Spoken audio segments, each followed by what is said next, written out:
Every year when people recap the year, people like to say whether this is the best or worst year. It's fun. Nothing wrong with that. I do it myself. Even then, I can't tell you if the past 3 years were good or bad because they were just so odd under the shadow of the pandemic. I don't think they were great, but they were certainly interesting. However, it is 2023. While the post-flu is still out and about, we've reached a point where we're starting to move past its peak. I am not that optimistic about this year. I don't know exactly when it happened, but throughout the year I've had little to zero interest in new music. Besides a few random bouts of return and having to catch up this month, 2023 is an astonishingly boring year. Like all years, there have been great albums, and maybe the past few years were just a lot of up years, but the bad stuff has been astonishingly dull. The music industry's grip and control over smaller artists have gotten tighter, the establishment has been drifting towards these monopolies for far too long as is. There have been some decent changes, but they've come slow. Granted, this is from a perspective in American music, but overall it's a lot more dull than the previous 2 years. What was good was astonishingly rare. I spent most of the year going through my backlog and fucking finished it. I do want to defend my assertion that this is a bad year. You say something's bad now and people give you shit for it. All people want is endless positivity. Why be so mean? Well, some of us don't get to just mute out people who hate us. Fuck off. Bad years in music are always strange and rare because there's always good and interesting music. Even bad music is equal to good music in many ways. What drives their status is not the good or bad releases, it's the amount of mediocrity. 1974, 1980, 1991,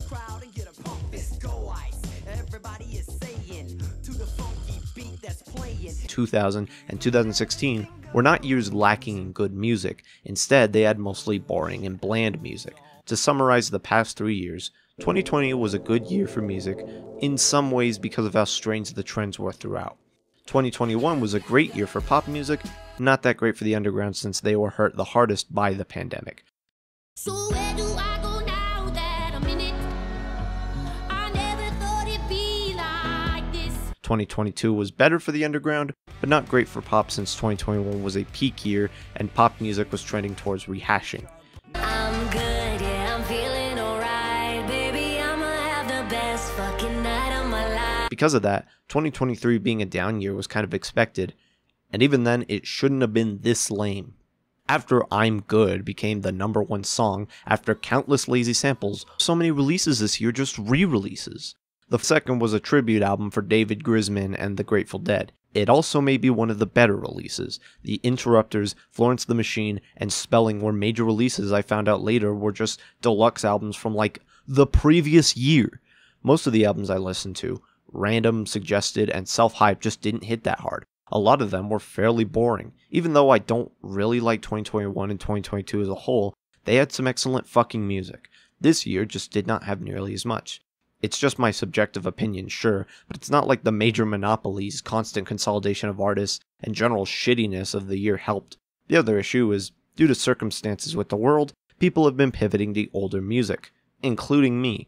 Old rehashing was just the big trend of this year. Lazy sampling, I could tell you got beat energy. Boring songs, and covers galore. Doesn't mean the music was worse, there was just a lot less new stuff compared to the previous 2 years. And for the record, old music isn't automatically inferior to new music, but my point is, there's been less new music. And even I'm guilty of that, but I do still try to go for new music. It was just that this year, because of how little releases this year, I was mostly exploring a lot of older, weirder stuff from the past.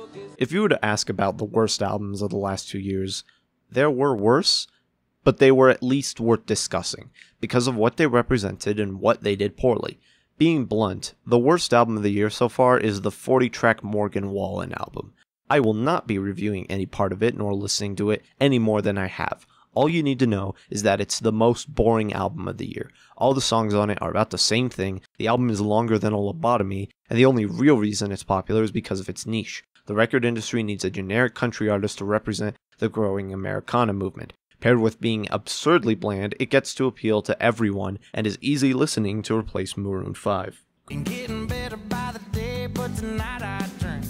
Granted, 2023 has had a lot less releases after the past 2 years. Due to the pandemic, a lot of releases got delayed or held back and ended up coming out in clusters in the years after as the world slowly opened up. 2023 may just be the point where the backlog is cleared out.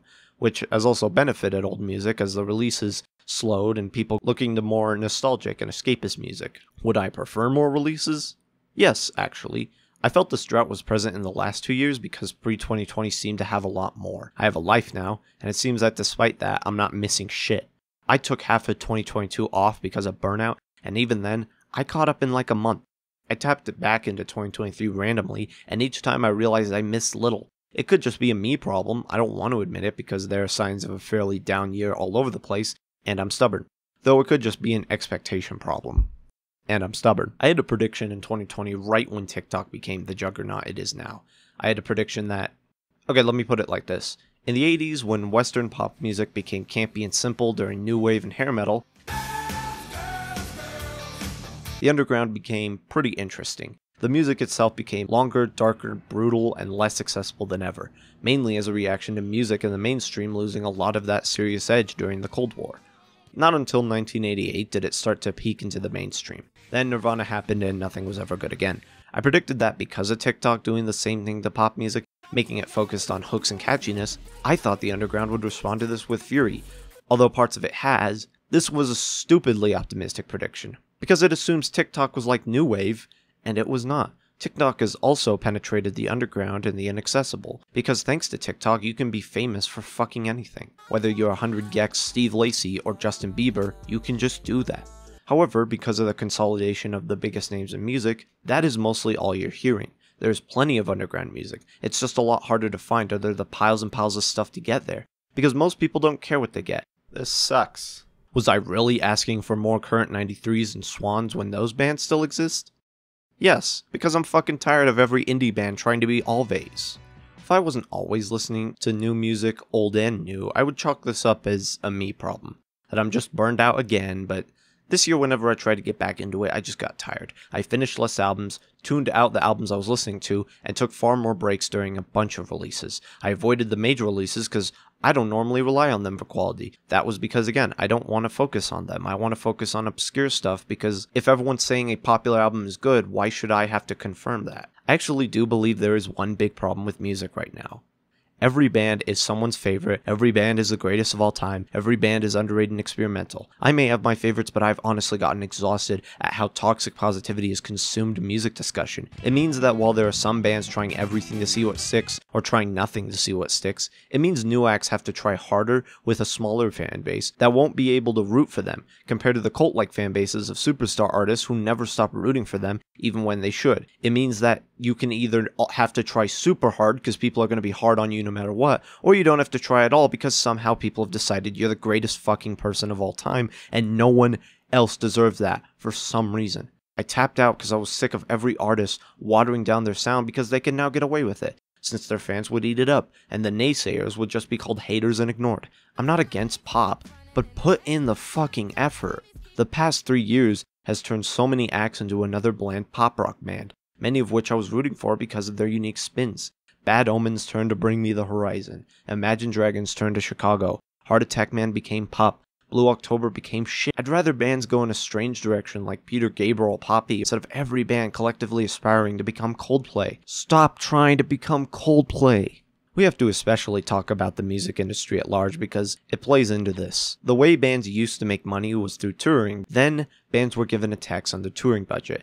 Then they were given a tax on their merchandise through both venues and labels. Then venues were bought out by labels to prevent independent artists from making a cut without them. Then the internet happened and labels cut digital files in the worst PR disaster of the industry. Then they bought out streaming services one by one and bled them out to control the income at any cost possible. Currently, scalping Bandcamp. No, I don't trust Songtradr. If you can't trust Bungie or Disney, you sure as shit should not trust Songtradr, which has meant less bands have had the ability to spread out and share their music, when the industry just wants a handful of mediocre bands that just sound the same, because they want to sell to absolutely everybody across the world. No, they don't want their music. Get the fuck out of here. There have been way too many bands releasing EPs with more music instead of one larger LP, or worse, one giant LP. Even My Darling Scald got on the trend. No! This year isn't the first of any of this, it's just the lowest point, or at least I hope to God it is. Think about it, 1975, 1992, and 2001 were dynamite years. I doubt 2024 will be that much better. Old music especially is kicking new music's ass, not only by quantity, but also by mythology. There's a higher chance a Rolling Stones, Queen, or Nirvana song will do far better. Yes, there were great albums. Some fantastic albums. I may be a snob, but I'm not a stuck-up. Only mostly. If there are 200 great albums, that doesn't mean the 300 mediocre albums or 180 shit albums don't exist. Granted, good music is inherently rare. But I don't agree completely. I don't agree that most music is bad. Most music is just fine, frankly. However, boring or bad music doesn't come from incompetence, it comes from laziness. The issue is that most music this year was boring. Most of the music industry is in a plow, and in general the year isn't looking good to the end. I have little interest in recapping either the good or bad because of how crummy it was, despite the greatness. I just want it to be over because I'm sick of all this corporate bullshit taking over. I want music for the people, not for the paycheck.